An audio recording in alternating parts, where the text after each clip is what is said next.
en vivo y en directo. Son las 12 del mediodía con 13 minutos y vamos a grabar la clase para que si alguno así lo quiere, pues pueda volver a ver la clase otra vez.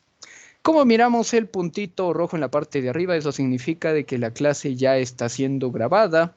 Ahora sí podemos pasar al siguiente punto, que es compartir la pantalla para ver las primeras diapositivas.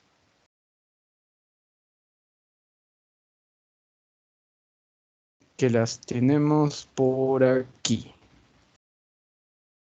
Identidad. Comenzamos con el grupo Bryce. La Academia Prouniversitaria Bryce, la mejor academia de Arequipa del sur del Perú, presenta el día de hoy para ustedes el tema llamado Filosofía de la Política, parte 2. El curso se llama Filosofía, dictado por el psicólogo profesional llamado Giancarlo André y conocido como ABC. Bryce cuenta con la mejor plataforma virtual educativa del Perú. Invita a tus amigos y forma parte de una preparación preuniversitaria de alta calidad. Recuerden siempre que eso no lo decimos nosotros, ni lo dice la publicidad, lo dice las estadísticas. Somos una academia que siempre compite por el primer puesto. Primer puesto en la general, primero en medicina, primero en derecho, primero en civil, primero en industrial, primero en enfermería, primero en biología. Todo lo que usted quiera postular, a eso nosotros competimos para obtener el primer lugar, ¿no? Y bueno, también recuerden que nos tenemos que quedar en casa porque todavía la vacunación avanza, pero para que llegue hasta nosotros, pues va a demorar un poco, ¿no? Al menos este domingo van a vacunar a los mayores de 37, 38 y 39. Algo estamos avanzando, pero todavía nos queda un arduo camino por esperar, porque recuerden que Pronto va a llegar ustedes... su turno. Sí, pronto va a llegar mi turno. Tenemos que seguir esperando porque recuerden que entre 20 y 40 años es la población más grande que hay. Habrá un momento donde digan solo los de 25, solo los de 22. Entonces, bueno, pues, ¿no? Habrá que esperar nomás. Listo, ahora sí comenzamos la clase del día de hoy. La semana pasada habíamos hecho la primera parte de política, ahora vamos a hacer la parte 2 de política. Bueno, antes de entrar a lo que es el socialismo, vamos a hacer un pequeño repaso de lo que es el liberalismo y el conservadurismo. ¿Me podrían confirmar si se mira en la pantalla o todavía no?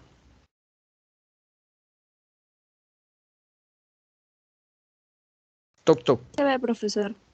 ¿Sí se mira? Listo. ¿Y mi voz audio de locutor de radio de Ritmo Romántica se escucha bien?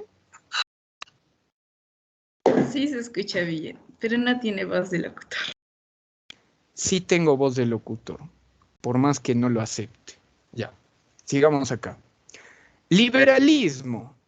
¿Recuerdan ustedes que el liberalismo decía de que cada ser humano es independiente? Tú no dependes de nadie, solamente dependes de ti.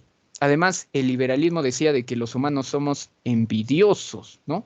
Somos individuales, no nos interesa el otro. Lo único que me importa soy yo, ¿no? Número 2. Hablaba sobre el individualismo, la razón y la libertad. El individualismo dice que cada ser humano es independiente. La razón decía de que es importante debatir, conversar y analizar todos los progresos de la historia. Y la libertad decía de que el ser humano puede tomar dos opciones, la negativa o la positiva. La negativa cuando yo hago lo que me viene en gana. Y la positiva es cuando yo me domino, yo me realizo y yo desarrollo mis capacidades, ¿no? Conservadurismo es la primera ala de la derecha dura, ¿no? El conservadurismo dice que no hay que cambiar nada, hay que dejar todo tal como está. Por ejemplo, así como hay congresistas extremistas que quieren cambiar todo, también hay congresistas que dicen problemas con la Constitución del 93. No, esa está bien, es la mejor que hay, no hay que cambiar nada. Eso es conservadurismo. El conservadurismo se basa en la tradición, la imperfección humana, el Estado, la jerarquía. La tradición decía de que tradicionalmente los ricos van a lugares de ricos y los pobres a los de pobres. Los blanquitos van a la televisión y otras personas van a otros lugares. Es una tradición, no hay que cambiarla. La imperfección humana decía de que, ¿para qué cambiamos las reglas si así como vivimos ahora estamos bien? Además, los humanos somos imperfectos. Si cambiamos algo, nos vamos a empeorar todo lo que hacemos. La estructura orgánica de la sociedad decía de que la sociedad es un elemento vivo y funciona tal como está, no hay que cambiar nada. Ya hay reglas, ya hay normas, ¿para qué las modificamos si todo funciona bien hasta ahora? Y la jerarquía decía de que el mundo es desigual, siempre ha sido desigual, hoy va a ser desigual y mañana va a seguir siendo desigual, ¿no? Porque cada persona es diferente, cada persona cumple una función distinta, ¿no? Eso es lo que decía el conservadurismo. Ahora sí, de la derecha nos vamos a la izquierda. Primera grada de la izquierda se llama el socialismo. Vamos a ver cómo sustenta su idea el socialismo. Dice, profesor, ¿qué significa socialismo? Destruir a un país, derribar la economía, quitarte tus dos casas y darle una al de al lado. No. La palabra socialismo viene del latín sociare, que significa compartir. Yo no sé si de verdad los socialistas comparten, pero etimológicamente socialismo significa compartir, ¿no? Ahora, el socialismo no surgió de la nada tampoco, ¿eh? Surge como resultado del excesivo avance capitalista en el siglo XVIII, del capitalismo industrial, ¿no? Vamos a recordar que en el siglo XVIII, a finales del siglo XVIII e inicios del siglo XIX, pues los grandes científicos de la época crearon maquinarias y fábricas, pero tenían que ser dirigidas por humanos. Y la mayoría de la población estaba en el campo, pues estaban en las chacras y cosas por el estilo. Entonces, ¿qué es lo que ocurrió o qué es lo que pasó? Según lo que dice Marx en el capítulo 24 del Capital, el socialismo fue creado a través de la sangre. El derroche de sangre creó el capitalismo. Por ejemplo, como los capitalistas iban por la ciudad y las personas del campo no querían venir a la ciudad a trabajar, lo que cuenta Marx es que los capitalistas incendiaban los cultivos. Y como incendiaban los cultivos, pues eso provocaba pues de que las personas del campo sean obligadas a venir a la ciudad a trabajar de obreros, ¿no? Llegó un momento donde tantas personas del campo se volvieron obreros que fueron cruelmente explotados, ¿no? Sufrían de pobreza y degradación. Entonces, la acumulación de personas pobres y degradadas creó asociaciones que promovían otro tipo de economía, ya no una economía capitalista, sino una economía socialista, ¿no? Ahora bien, no todo es negativo en el socialismo, ¿eh? El socialismo comparte con el liberalismo la idea de progresar, de que el país o la sociedad progrese. Lo único que sí critica el socialismo del liberalismo es la libertad de mercado, el libre mercado, ¿no? Por ejemplo, vamos a imaginar de que en el Perú es importante el azúcar, ¿no? Vamos a suponer que en el Perú es fundamental el azúcar.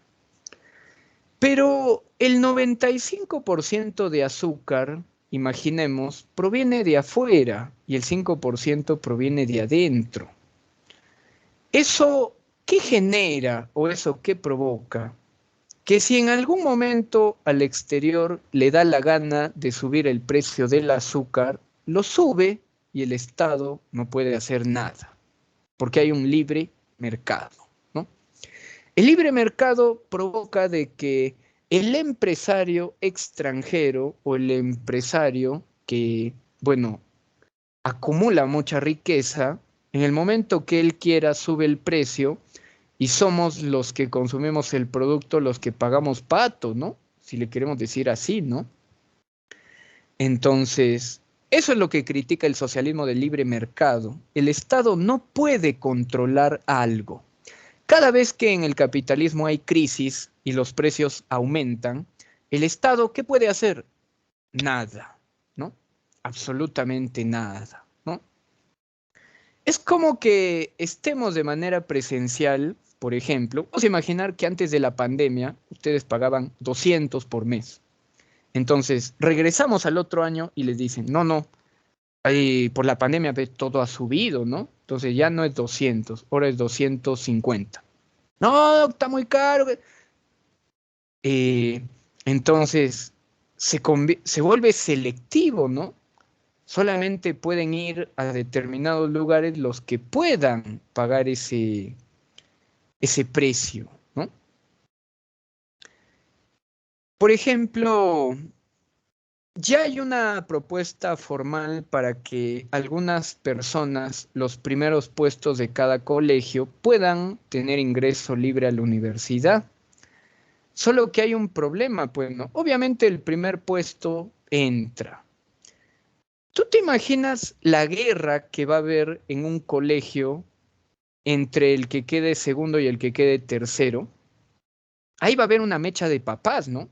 Que por qué mi hijo es tercero, si estaba segundo, ¿no? Que el mío es segundo. Ahí va a haber una pelea total, ¿no? Por eso ya no quiero ser tutor, ¿no? Para no agarrarme con... Yo nomás le digo, su hijo está aprobado, su hijo está jalado, ya cuando recoja la libreta ya verá ya. Pero pobre director, ¿no? De ahora en adelante en cada promoción de quinto, pobre tutor, ¿no? Ojalá, digo yo, que en la mayoría de colegios del Perú no sea pues un puesto por soborno en vez de meritocracia, ¿no? Imagínate que el tercero le diga al tutor, un favor, pues te súbemelo al segundo puesto y le cae ahí sus 100 lucres, su canasta por Navidad. Y el tutor cambia los puestos. Imagínense, ¿no? ¿Qué sería, no? Ser perjudicado, en tu caso, para postular en ordinario en vez de extraordinario, ¿no? En tu ingreso casi libre. Ahora, yo no veo mucha diferencia entre la propuesta de que ingresen algunos alumnos de manera libre con que den extraordinarios. Es prácticamente lo mismo porque un alumno de extraordinario postula y si no ingresas a la carrera que tú quieres, pues te dan otra opción, como una forma de que no pierdas. Y prácticamente va a ser lo mismo, ¿no? Ahora, el otro detalle que sí podría ser un gran problema, vamos a imaginar que por ejemplo, ¿no? Para los que postulan a civil, vamos a imaginar que para civil hay 45 vacantes, pero la UNSA dice, no, no, el Estado dice que de ahora en adelante tenemos que regalar 15 vacantes para los que van a ingresar de colegios. Entonces ya no hay pues ya no hay 45 vacantes para civil, ahora hay 30 nomás. O imagínense que en medicina haya 21 vacantes por proceso y ahora dicen, no, no, ya no, ahora solo hay 10 porque 11 son para los de colegios. Es una propuesta pues complicada, ¿no? Bastante complicada en cómo los van a colocar porque obviamente las universidades tampoco tienen capacidad para... Una cosa es albergar pues, a 40 alumnos, otra cosa es albergar a 80, a 100. Entonces, bueno, vamos a ver qué pasa, ¿no? Vamos a ver cómo lo hacen. A mí me parece de que si se pone en práctica, a muchas carreras que ustedes postulan, les van a bajar la cantidad de vacantes. Ya no van a ser 40, 21. Les pueden bajar la cantidad. Habría que ver, ¿no? Bueno, pero eso todavía es con el tiempo. Ustedes ingresan ahora y no va a haber problema, ¿no? Para ustedes. 3 conceptos que tienen que ver con el comunismo. Digo, con el socialismo. Comunidad, cooperación e igualdad. Comunidad, cooperación e igualdad. Comunidad. El socialismo dice que cuando un Estado tiene un problema, no lo resuelve pues el presidente, no lo resuelve el Congreso, ni lo resuelve el ministro de Economía, de Educación. Lo resolvemos todos. Eso es trabajo comunitario, ¿no? Por ejemplo, según el presidente actual, el señor Castillo, dice que la mayoría de peruanos quiere cambiar la Constitución. Algunos dirán que sí, otros dirán que no. Pero la única manera de saber eso es, creo yo, con lo cual sí estoy de acuerdo, es haciendo un referéndum. Si la mayoría quiere cambiar de constitución, lo cambiará por referéndum, pues. Si la mayoría no quiere cambiar, el referéndum será negativo, ¿no? Entonces, eso es una idea socialista, por ejemplo. Las decisiones no las toma uno, las tomamos todos, ¿no? Y ahí el detalle. Segunda característica del socialismo, la cooperación. ¿Saben qué es lo que dice el socialismo? El socialismo dice, nos han vendido la idea que tenemos que competir, pero el problema de competir es que genera conflictos, egoísmo, ¿no? El ser humano no es competitivo, ni tampoco es egoísta. El ser humano es cooperativo. Si al ser humano le enseñan a trabajar en grupo, aprende a trabajar en grupo. Si al ser humano no le enseñan a trabajar en grupo, obviamente no va a trabajar en grupo, ¿no? Entonces, el socialismo, a diferencia de el liberalismo o del conservadurismo, ellos no promueven el egoísmo, lo individual, lo conflictivo. Ellos promueven el trabajo grupal, ¿no? Y en el caso de la igualdad, el socialismo propone 3 tipos de igualdad. La igualdad social frente a la justicia, la igualdad social que promueva la unidad y la igualdad social que busque satisfacer las necesidades de todos. Igualdad social frente a la justicia. Pregunta, ¿alguna vez te has querido ir de tu casa? ¿Alguna vez has dicho, estoy inconforme con las reglas de mi casa, me voy? ¿Te ha pasado o no te ha pasado?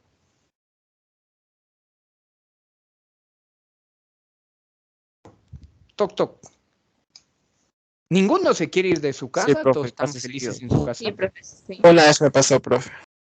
Ya, miren, les cuento ya.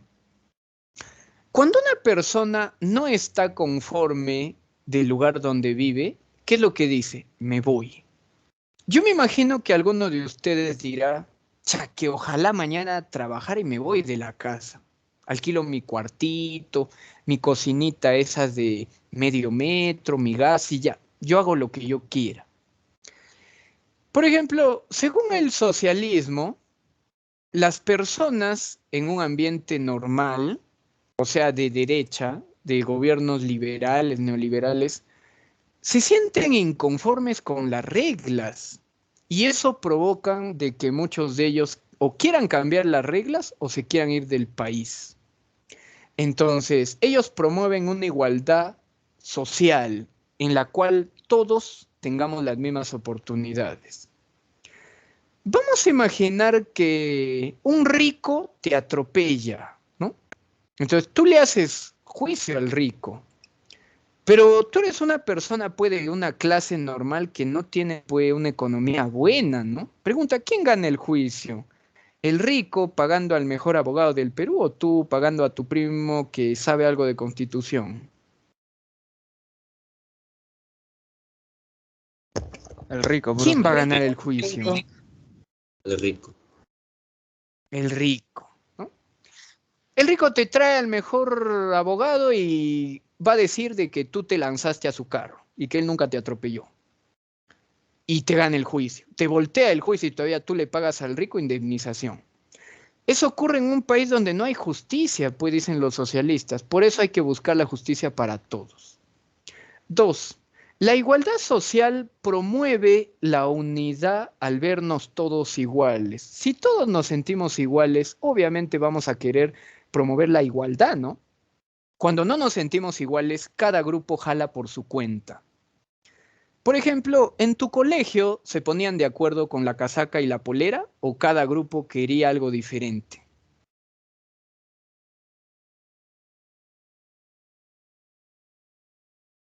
¿En tu, en tu colegio hubo casaca y polera o no hubo casaca y polera? Hubo buzo completo. Buzo completo. ¿Pero todos compraron el buzo o hubo alguno que dijo, yo no compro, está feo, no, yo no tengo plata? La mayoría hubo short, buzo, polo, casaca y polera. Eso no he visto, short de promoción. ¿Y cuándo se usaba el short de promoción? O sea, iban a hacer Educación educación física. física. O sea, iban a hacer educación física y todo el colegio sabía, esos son los de quinto. ¿Qué serían? Ya, sigamos. 3. La igualdad social debe buscar satisfacer las necesidades de la población. Según lo que dice el socialismo, tú no tienes por qué satisfacer tus propias necesidades. Es el Estado el que las tiene que satisfacer, ¿no? Por ejemplo, en E-Salud ha habido una mafia, la cual recién le están investigando, donde para poner algunas camas UCI llegaban a pagar 40,000 por mes. ¿Quién puede pagar 40,000 por mes? Un rico. Un rico sí paga los 40,000. ¿Alguno de clase media podría pagar 40,000 por mes? Imposible, pues 40,000. 40,000 es el ahorro de muchas personas de toda la vida. Entonces, obviamente, muchos de nosotros hemos perdido familiares simplemente porque no había oxígeno, no había camas, no había un respaldo. Ese es el detalle general. Listo. Después de haber hablado de la primera grada del socialismo, nos vamos a la grada superior y la más extrema, que es el comunismo. Bueno, empezaremos a hablar del comunismo. ¿Qué es lo que dice el comunismo? El comunismo busca la posesión colectiva. Por ejemplo, en el capitalismo actual en el cual nosotros vivimos, existe algo que se llama propiedad privada. Por ejemplo, nadie puede entrar a tu casa porque es una propiedad privada, ¿no? Tú tienes un contrato, un acuerdo, un registro que dice pues que esta es tu casa y que nadie la puede mover o que nadie la puede tocar, ¿no? Ese es el detalle. 2. Se caracteriza por la ausencia de clases y por la desaparición del Estado. En una sociedad comunista no hay clases sociales, no hay que ricos, pobres, pobres uno, pobres dos, todos son iguales, ¿no? Y además el Estado desaparece porque llegamos a un nivel de igualdad utópico que ya no necesitamos del Estado, pues. ¿Alguna vez ha ocurrido eso en el mundo? No. Hemos llegado al socialismo, pero nunca hemos llegado al comunismo, ¿no? No sé por qué acá algunos congresistas hablan de comunismo. Hay países que han llegado al socialismo.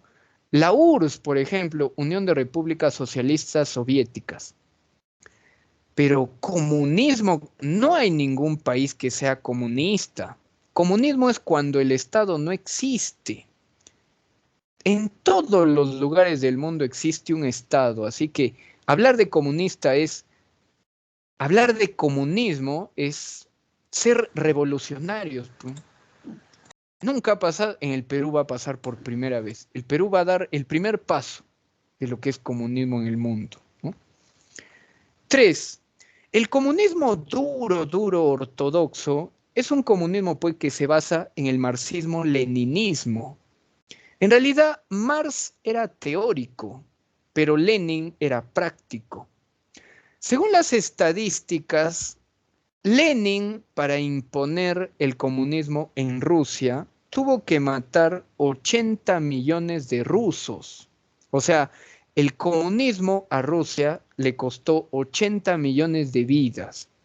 Ya ni qué decir de Mao Zedong en China, ¿no? Mao Zedong mató 300 millones de chinos para imponer su idea comunista. Ahora, esas son estadísticas bueno, de la derecha, ¿no? La derecha también tiene varias pérdidas, ¿no? Miles de personas por año mueren de pobreza en gobiernos capitalistas. Miles de personas en el mundo mueren en gobiernos capitalistas porque no tienen para comprar una medicina o mueren de hambre o falta de agua. Bueno, en realidad las estadísticas son muy parecidas para ambos bandos, ¿no? También. 3. En los países comunistas, solamente se vota por un partido, el Partido Comunista.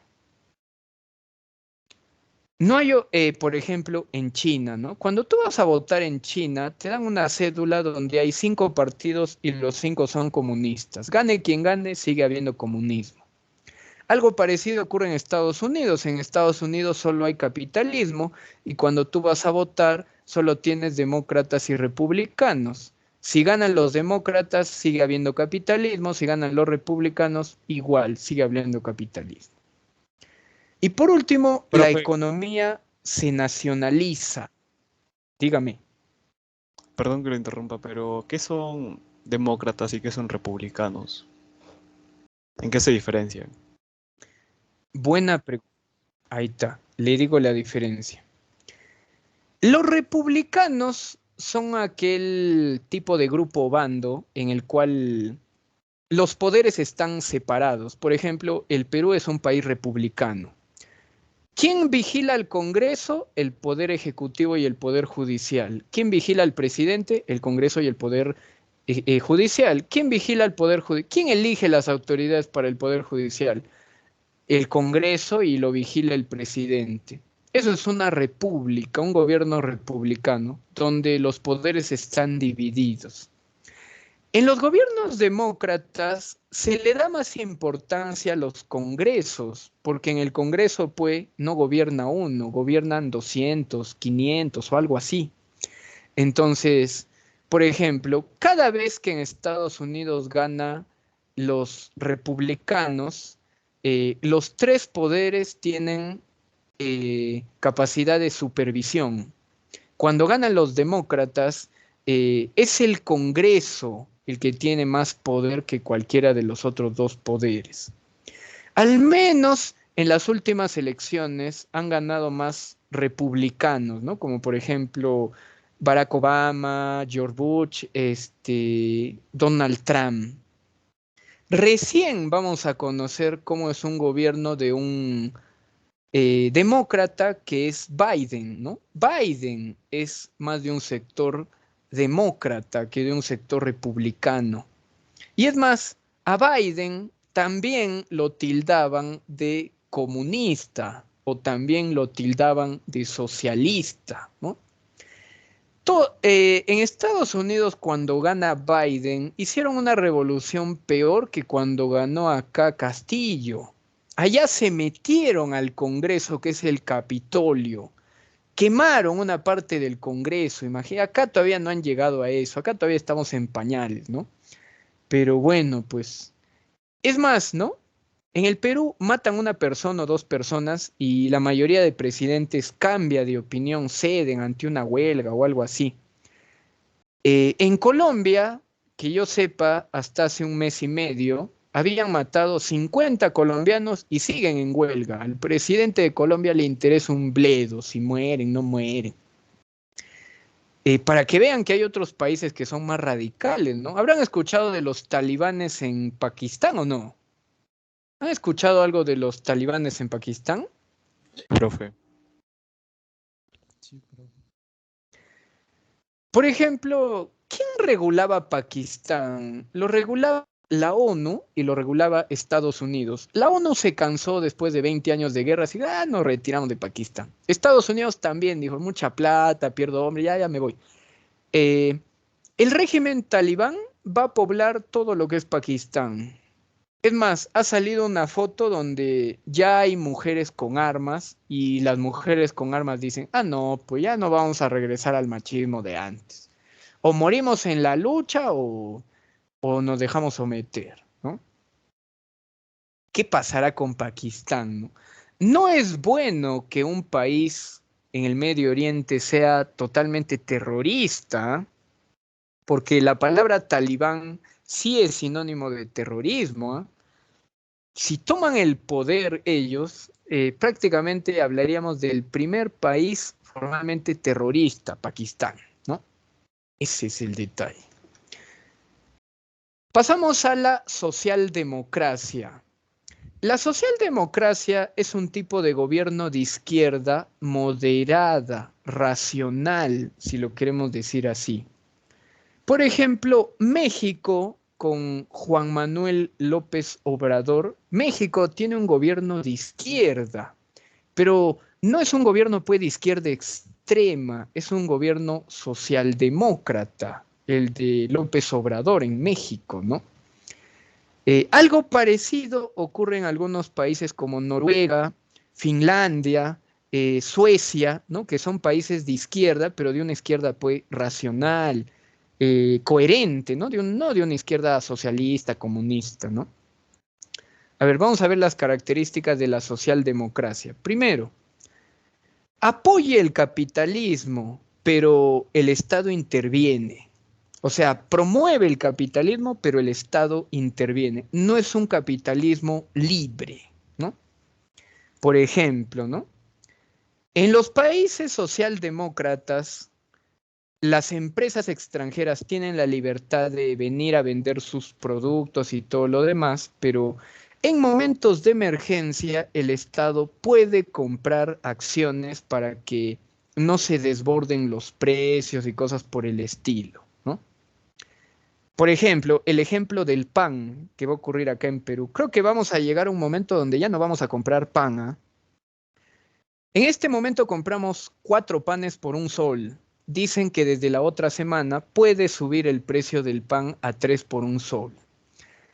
Entonces, ya eso sería terrorífico, ¿no?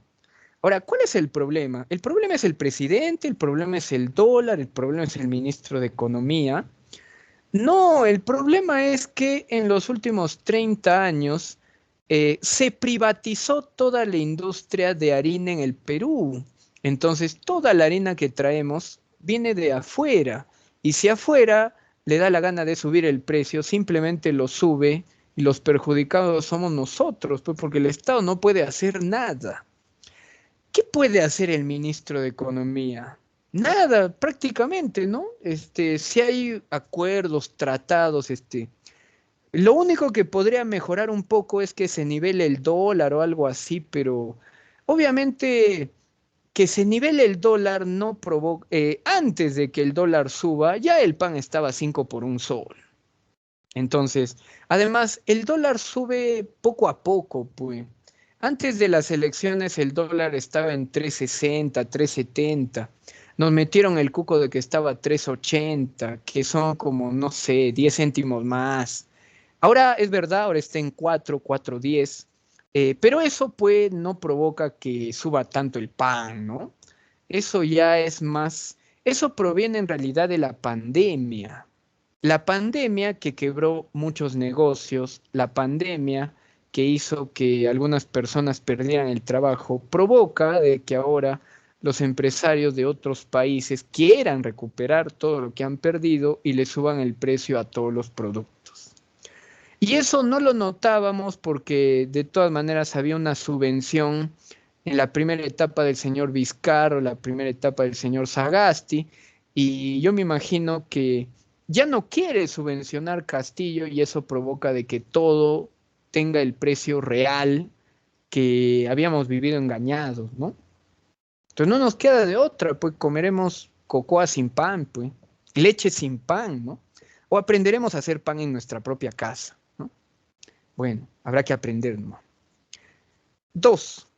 El capitalismo es el único medio para generar riqueza, pero carece de moral y genera desigualdad. El problema del capitalismo, dice la socialdemocracia, es que es verdad, es la única manera de generar riqueza. El problema es que hay estos problemas, pues, de los sobornos y de pagarle a tales personas para obtener beneficios, y eso provoca de que sea desigual, pues, totalmente desigual, ¿no? 3. Los problemas se pueden superar si el Estado custodia el interés público. O sea, si el Estado tiene el control de algunos sectores públicos, los problemas ya no dependerían de las empresas privadas, sino dependerían, ahora sí, del congresista, del ministro, del presidente, ¿no? Y por último, los cambios sociales se deben hacer de manera pacífica y constitucional, ¿no? Por ejemplo, hay un gran problema hoy en día porque hay un grupo de peruanos que quieren cambiar la Constitución, mientras que hay otro grupo que no la quiere cambiar. Pero ¿saben cuál es el problema?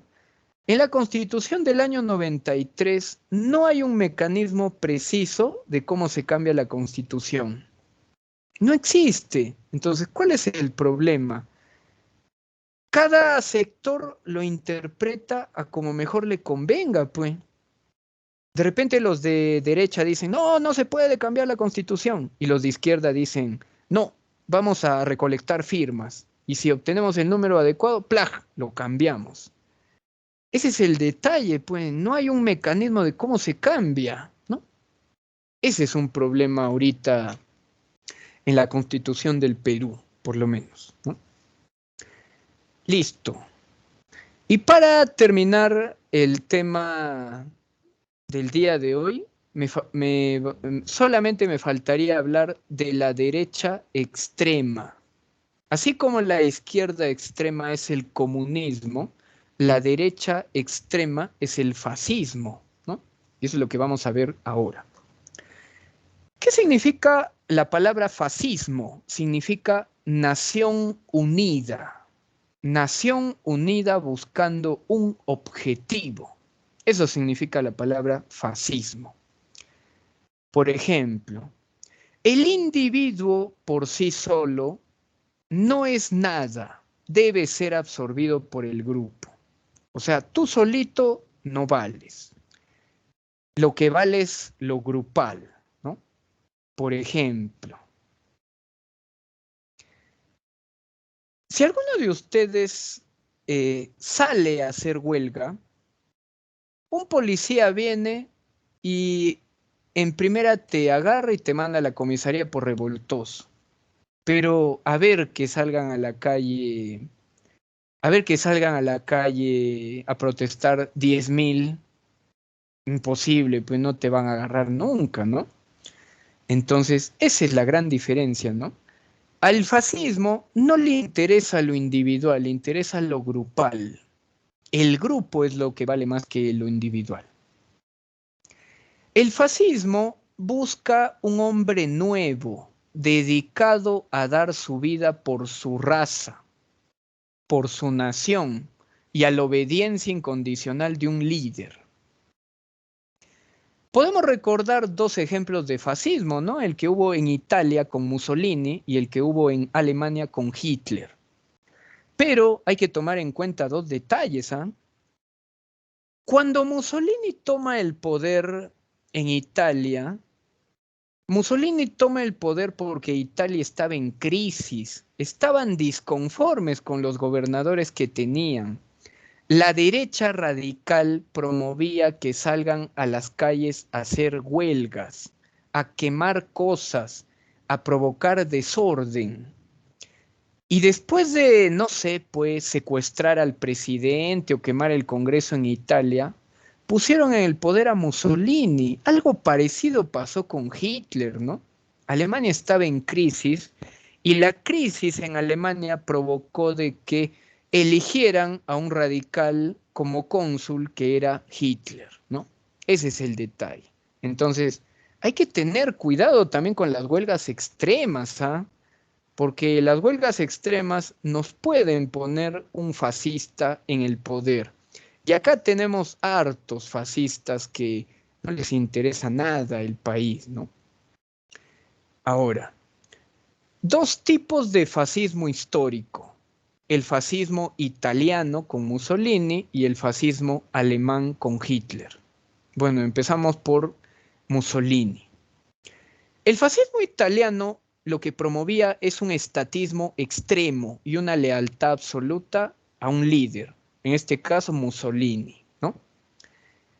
Lo único que le importaba al fascismo italiano es la unidad de Italia para la guerra, la unidad de Italia como una forma de gobierno. Era lo único que le importaba a Mussolini.